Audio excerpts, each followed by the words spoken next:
Pension పంపిణీ చేయాలి.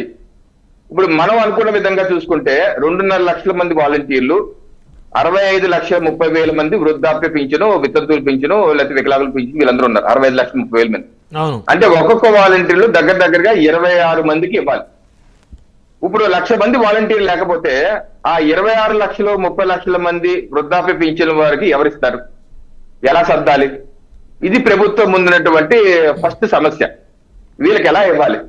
అదే 1,50,000 మంది ఉన్నారు కదా అంటే ఆ 1,00,000 మంది ఇచ్చి ఇంకోళ్ళకి ఇస్తే మొత్తం కలగాపలగం అయిపోతుంది. ఎవరెవరు బాధ్యత ఉంటుంది. క్రికెట్ టీమ్ బాల్ అవుతా ఉంటే చేయిస్తూ ఉంటాడు, లీడ్ మాత్రం వెళ్ళడం, ఆ పరిస్థితి వస్తుంది. అందుకని ప్రభుత్వం ఏం చేసిందంటే ఇప్పుడు 1,00,000 మంది వరకు లేరు కాబట్టి ఈ వ్యవస్థని ఎలా చేయాలి, విధి విధానాలు రూపొందించాలి కాబట్టి ముందు వీళ్ళకి పింఛన్ ఏ రకంగా ఇవ్వాలి అన్నది ఆలోచన చేసి సచివాలయ సిబ్బంది ఈ 2,000 మంది జనాభా ఉన్న ప్రతి దానికి ఒక సచివాలయం ఉంది, గ్రామ వార్డు సచివాలయం. దానిలో 10 మంది పనిచేస్తున్నారు. గతం వరకు అయితే ఎన్నికల విధిలో ఉన్నారనుకుంటూ వాళ్ళు ఖాళీగానే ఉన్నారు.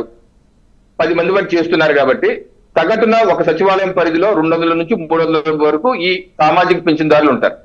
అంటే ఒక్కొక్క సచివాలయ ఉద్యోగి 20 నుంచి 30 మందికి ఇస్తే పొద్దున సాయంత్రం వరకు ఇస్తారో, 2 రోజులు ఇస్తారో, ఇచ్చేస్తారు తీసుకెళ్లి ఇంటికి. దాంతో అక్కడ సమస్య ముందు సాల్వ్ అయిపోతుంది. ఆ తర్వాత ఫర్దర్ గా ఎలా చేయాలి, వాలంటీర్ల వ్యవస్థని ఏ రకంగా 1,00,000 మంది రిక్రూట్మెంట్ చేయాలి, లేకపోతే ఏ రకంగా చేయాలని మంత్రి గారికి చెప్పారు. మంత్రి పార్థసారథి గారు నిన్న ప్రెస్ మీట్ లో స్పష్టంగా చెప్పారు. వాలంటీర్ల వ్యవస్థ ఏ రకంగా మేము సెట్ చేయాలి, విధి విధానాన్ని రూపొందిస్తున్నాం, తర్వాత నిర్ణయం తీసుకుంటాం దాని మీద అన్నారు. అందుకనే ఇది సమస్య. ఈ 1,00,000 మందిని గతంలో మనం చూసాం. వాలంటీర్లని 10th క్లాస్ వాళ్ళని ఏదో సెలక్షన్ పద్ధతిలో మీరన్నట్టు వైసీపీ కార్యకర్తలు, లేకపోతే విజయసాయి రెడ్డి గారు అన్నట్టు, లేకపోతే అంబటి రాంబాబు గారు అన్నట్టు అందరూ వైసీపీ కార్యకర్తలే అని వాళ్ళే చెప్పుకుంటారు. అంటే సాధారణంగా వైసీపీకి మద్దతుదారులుగా ఉన్న వారినే తీసుకుంటారు కదా సార్. ఏమి ఎగ్జామ్ ద్వారా తీసుకునేటువంటి ఉద్యోగం ఏం కాదు కదా. అది ఇంటర్వ్యూ ద్వారా తీసుకున్నారు, ఎంఆర్ఓ ఇంటర్వ్యూ ద్వారా తీసుకున్నారు. దీన్ని ఏ రకంగా సిస్టమేటిక్ గా సెట్ చేయాలి, గతంలో వచ్చిన ఆరోపణలు రాకుండా, వాళ్ళు చేసిన తప్పులు మేము చేయకుండా, ప్రజలకి అనువుగా ఉండేటట్టు, ప్రజలకి ఇబ్బంది పడకుండా, ప్రజల సమస్యలు పరిష్కరించే విధంగా వీళ్ళని ఏ రకంగా. ఎందుకంటే ఇంకో సమస్య ఏంటంటే గత ప్రభుత్వం ఏం చేసిందంటే ఈ వాలంటీర్లు ఒక యాప్ ఇచ్చింది.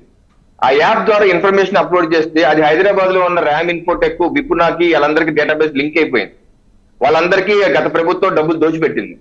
ఇప్పుడు వాలంటీర్ మేము ఆ రోజు అన్ని ఆరోపించాం, ఇది సరిగ్గా ఈ పద్ధతి కాదు, మీరు ఏదో ప్రైవేట్ వాళ్ళకి ఈ ప్రైవేట్ సమాచారం, ప్రజల యొక్క సమాచారాన్ని మీరు ఒక ప్రైవేట్ కంపెనీలకు ఇస్తున్నారు, అక్కడ భద్రత ఏంటని చెప్పి మేము క్వశ్చన్ చేసాం.